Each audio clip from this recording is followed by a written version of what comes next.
My name is Brontez Purnell. I am a writer, musician, and choreographer. I have been investigating about the life of the late, great Ed Mach, and I am doing a documentary about his life entitled Unstoppable Feet, The Dances of Ed Mach. There was a man who was creating. There was a man who was thriving completely before his time. He was at kind of like the epoch of like performance art before people even like really had like a name for what performance art was. He blurred the line between classical dance, performance art, acting, pedestrian movement, technique. It was just all these things kind of meeting at once. He was funny. He was incredibly controlling. But he was wild. He was a wild card, and he wanted you to push the envelope.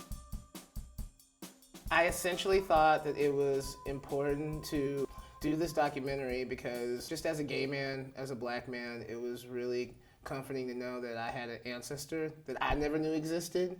We're still looking for maps. We're still trying to map out our history, our present, and so many of our stories were lost with the AIDS epidemic. What we are experiencing today in terms of Black gay performance forms, how they emerge out of historical practices. I had been hearing about this man named Ed Mach who was causing some sort of sensation, and I'm like, well, what does he do?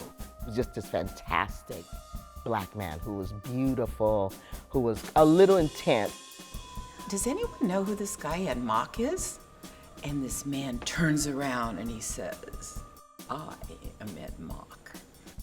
He was a storyteller through dance. He rarely choreographed anything. He would make up routines that we would do in class on the spot.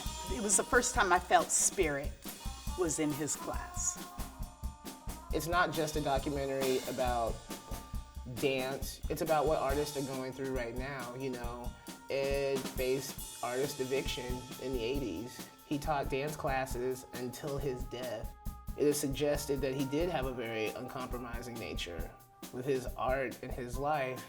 It has been proven that sometimes, you know, when people can't box you in, you pay a certain price for it. I want people to look at this and know that we have brothers and sisters all throughout history.